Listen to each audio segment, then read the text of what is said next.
Welcome to New Star Medical VP Zoom meetings.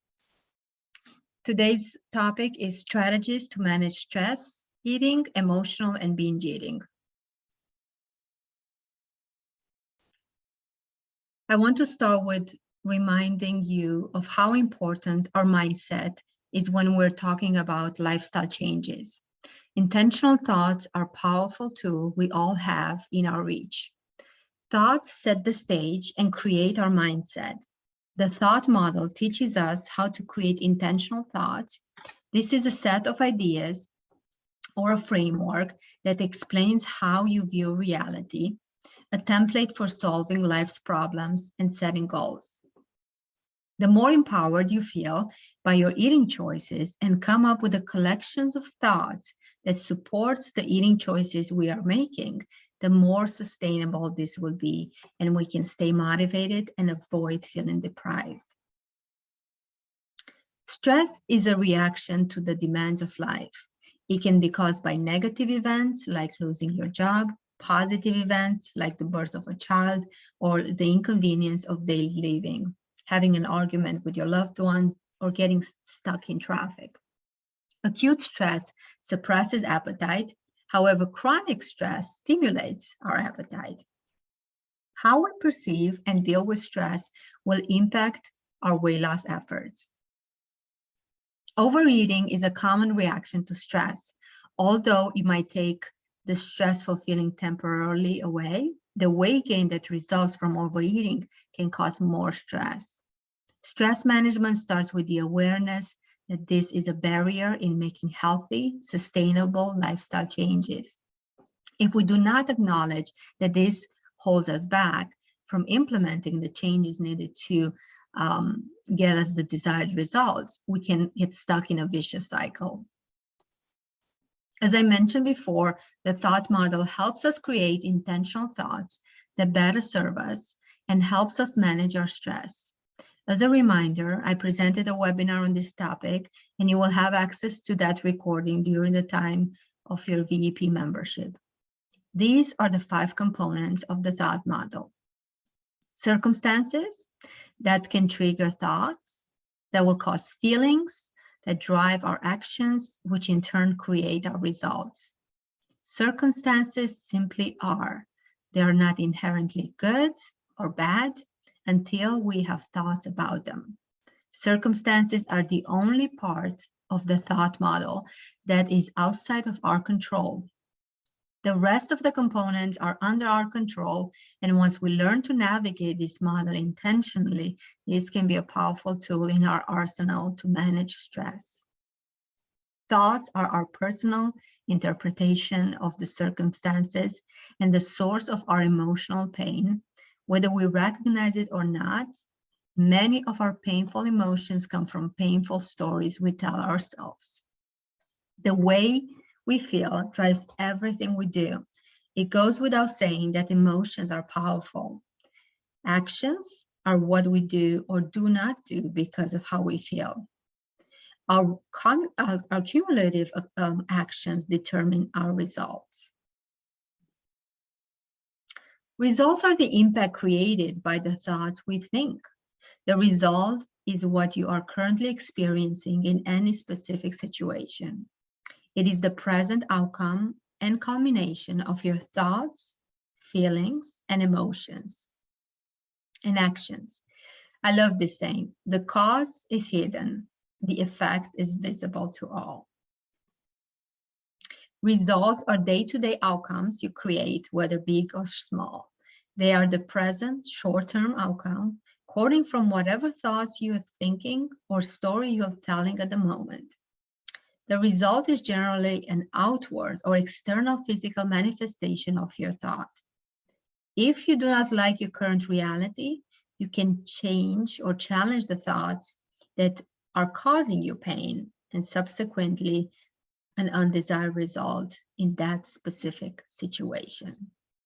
So ask yourselves, what are large or small results have you created in a specific situation due to your thinking? What was the initial cause or thought of these results? A common statement I hear from my patient is, I cannot be as disciplined as I was the first time around doing the New Star Medical program. I am not as motivated. The fact that you have this thought already, it will cause you feelings of discouragement, which in turn will decrease your motivation. So replace that thought with, I know the program works. How can I get myself in the mindset to follow it again? Our motivation is fueled by our reasons for doing things, our personal why. Ask yourselves, why do I want to lose weight? Why do I want to make certain lifestyle changes? I want you to really think about these things and write them down in your binder. The stronger the reason, the more motivated you'll feel. This needs constant practice and reminder, especially when you feel discouraged, stuck, or unmotivated. It is essential to work on our collection of thoughts we have about certain foods in order to feel less restricted and avoid feeling deprived. This also helps us enjoy and embrace foods that are good for us. The more empowered we feel of our eating choices and come up with a collection of thoughts that support the eating choices we're making, the more sustainable this will be. So ask yourself, why do certain foods taste good to us? And what makes us feel a certain way? What do certain foods do for us, both emotionally or physically? How do foods affect our hunger, mood, weight, sleep, or energy level? This is a concept that I really like. I like to think of pedestal foods. These are foods that our brain put up on a pedestal. Think of a specific food that when you see or think about, there's a spotlight on that food. There's like a choir in the background singing, ah, this is the food, right? For me, that is most chips with ketchup. What puts these foods on a pedestal is our thoughts about the food, our experience with this food over our life. It is what our brain makes that food mean for us and the role it plays for our life. We know that it is not the food itself that puts itself on the pedestal because it is very different from one individual to the other and quite specific. Once you notice that you have a food on a pedestal and realize that the only thing that puts it there are your thoughts about that food, that will empower you and you can change what foods go on the pedestal. We can then change our experience with food and put low carb or healthy foods up on the pedestal and bring them from the ground floor where they might be resting currently. The level of restriction you feel on a certain plan comes from how you think about those foods. For example, I can give somebody what, in my opinion, is an abundant plan, but they might not think about this plan the same way I am. They might have a collection of thoughts about the plan that feels very restrictive to them. This is something that is definitely the key to embracing foods that are healthy for us and are helping us get the goals that we desire. So let's go over some common food exposures and how to manage them. So a common food exposure is going to the movies. The first thing that happens as you get there, you get blasted with a popcorn smell. Even if you don't want popcorn, your brain will tell you to have popcorn. So in those type of situations, it helps if you can say to yourself, I'm on my way to the movie theater, and that means I will be exposed to popcorn smells and other food triggers. Of course, there's popcorn there. It's a movie theater. I will expect this, and I know exactly how I'm going to manage myself around this food. If the element of surprise is not there, you will be able to make better choices. Our brains like to tell us that we're surprised. If you add this to not having a predetermined plan and maybe some physical hunger, you already set yourself up for a situation that is difficult to manage and can lead to some choices you might regret later. However, once you made your choice, you have to be able to accept the consequences that come with that choice. So take a moment and ask yourself, if I go off my plan, can I be okay with the consequences of my choices and not feel guilty or punish myself afterwards? If you're okay with that, by all means, go for it and get back on your plan with the next meal. If you're not okay with those consequences, choose to stay on your predetermined plan. These are some practical tips on managing exposure to trigger foods. So first, expect food to be there. If you are taken by surprise, this can throw you off your plan. Plan and know how you are going to manage yourself around the food environment that has certain food triggers for you. Do not go there hungry. This will lower your ability to make your best decision given the circumstances. Hand-to-mouth activity would be useful. Hold something in your hands that will make it more difficult to reach for the food, or you can choose to chew gum instead. This way, if you want to have certain foods, you have to first put down whatever you're holding in your hands or get rid of the gum.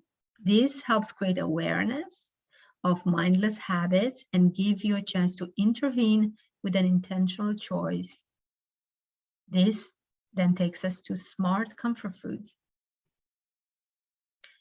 Over the years, I created a list of smart comfort foods. These are keto-friendly foods that do not have sugar or starch and are appropriate to use on a ketogenic or low-carb meal plan. I find these foods very helpful on a low-carb lifestyle and when we try to better manage emotional hunger. My approach to managing emotional hunger is to couple a smart comfort food with an activity that will also give me comfort or address the emotional hunger that I'm dealing with. Sugar and fat affect our serotonin level and help us relax and feel good. That is why comfort foods tend to have both of these components. We tend to go to chocolate or pizza or cookies. We never eat carrots or celery for comfort. Smart comfort foods have the fat component, but they do not have the sugar. So they do half the job. Expect this and couple eating a smart comfort food with an activity that will address the emotion you are treating or trying to avoid.